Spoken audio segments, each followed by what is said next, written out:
Alright, here's an update. It's been a while since we said or done anything on YouTube about this, but kitchen, no change. Electrician comes back tomorrow. We move a couple things that got to be moved, and then I can sheetrock on Friday and Saturday. But what we have done is we applied a lot of pink Be Gone to the walls. Those stupid windows, you can't see that, but yeah, they're not pink anymore. They're primed. Primed everything in here. As far as we can reach, I'm going to have to go get a big ladder from Home Depot so I can get all the way up there. Tempted to check and see what a scaffolding will cost. Alright, here we go. Put new insulation in places that need it. I'm going old school here, and before the keyboard commandos get started, yes, I know the new school ways of doing it. But when you're doing old repairs like this, sometimes the old school way is the quickest way to get it done. 6mm plastic on top of all the new insulation I've done. And that's only on the exterior wall, because that's the only place you really require a vapor barrier. If I was going belts and suspenders, I might do it on this wall as well, because that's adjoining with a neighbor. But for now, I'm just doing this wall. So, and that's, because it's such an old school, you're gonna have to go to the painting department of Home Depot to find 6mm plastic. And this is a 10 by 25 sheet. Most economical way to purchase it. And I just put it up with staples, and I am going past the joints of the corner by a good 6 inches or so, both sides. Should give me plenty of vapor barrier around that window. I do believe I've got all the penetrations that need to come through, low voltage wires that need to come, outlet boxes, under cabinet outlet boxes, water supply and waste, yeah. So I think it's time to start hanging rock. Got a box out around what the plumber did for our drain waste to vent pipe, so that's ready to go. This is going to be fun for sheetrock, and I have to remember this is right here.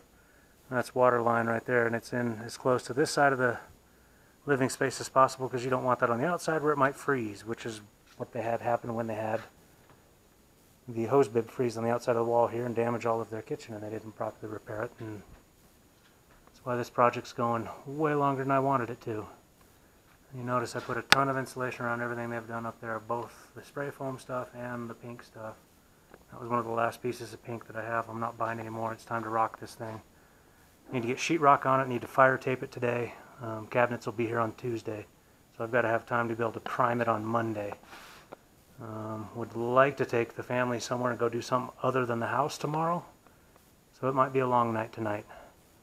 But yeah, electrician was in yesterday, got my last can light in, got the outlets fixed, moved some outlets, so we're set, ready for cabinet after we got rock up. So I'm going to stop yakking and I'm going to start working. Just about done except for that one strip there, but I wanted to pause and show you one of the coolest little drywall repair technique, well, tools that I have never seen before until I did this project. I wish I'd have discovered a long time ago, called little drywall froggers. If you got a patch like this, you know, I'm using every scrap I've got to fill this in. This will be behind the cabinet anyway, so it's not that big a deal, but this gives you an ability to screw in a piece like this. So I've got some stud to do here. I don't down here. I need this hole for all my undercab lights. Thank you, baby. But it's this little thing here. They call it a frogger because it looks like a frog, I guess. You know, a little rivet frog. But so that slides in, clips in, and gives you a piece like that. So then you can screw here. You want to say hi? Say hi. Hi. And that's my girl. But yeah, so that gives me a way to actually put in a patch like that and have it actually not just free floating in the wall. And what's cool is it comes with these little shallow drywall screws for places you might not want to do a full 1 5/8 penetration. But yeah, cool little tool. I'm going to finish up this and that strip there. You notice I'm using the same ones there because, you know, nothing's matching up. I have a stud here, but I do want to also clip these two boards together. Keep those two boards together, and then they get screwed in along that line. But these little froggers, without them, wouldn't be able to pull that off. Well, yeah, just about done hanging all this drywall. Taking the better part of the day for me. Just one man band on this one. But this is where it really starts coming together. It really starts looking like something. Just got to fire tape and prime and get ready for cabinets. Cabinets should be arriving at the installer tomorrow, which means anytime after Wednesday he can come install. So I just need to get it done. The only finish work I got to do is up on the ceiling. I got to sand that down nice and neat. I don't know if I trowel it on right. Maybe I don't have to sand it down too much, but then 6 cans of wall textures going up there. There's no way I'm matching this, but I'm going to do something. I'm going to do some sort of texture up there so I don't have to sand as much up there. Yeah, I'm going to get back to it. Alright, that's going to call it quits for drywall in the kitchen. Ran out of compound, joint compound for that run, and the border between old and new. So it'll have to wait till tomorrow. Oh look, and I forgot one of that corner up there. That one's tight enough. I could probably get away with just caulking it. I might try something like that, but no, that's it. That's all the joint compound I have. I have to buy another bucket and get this stuff.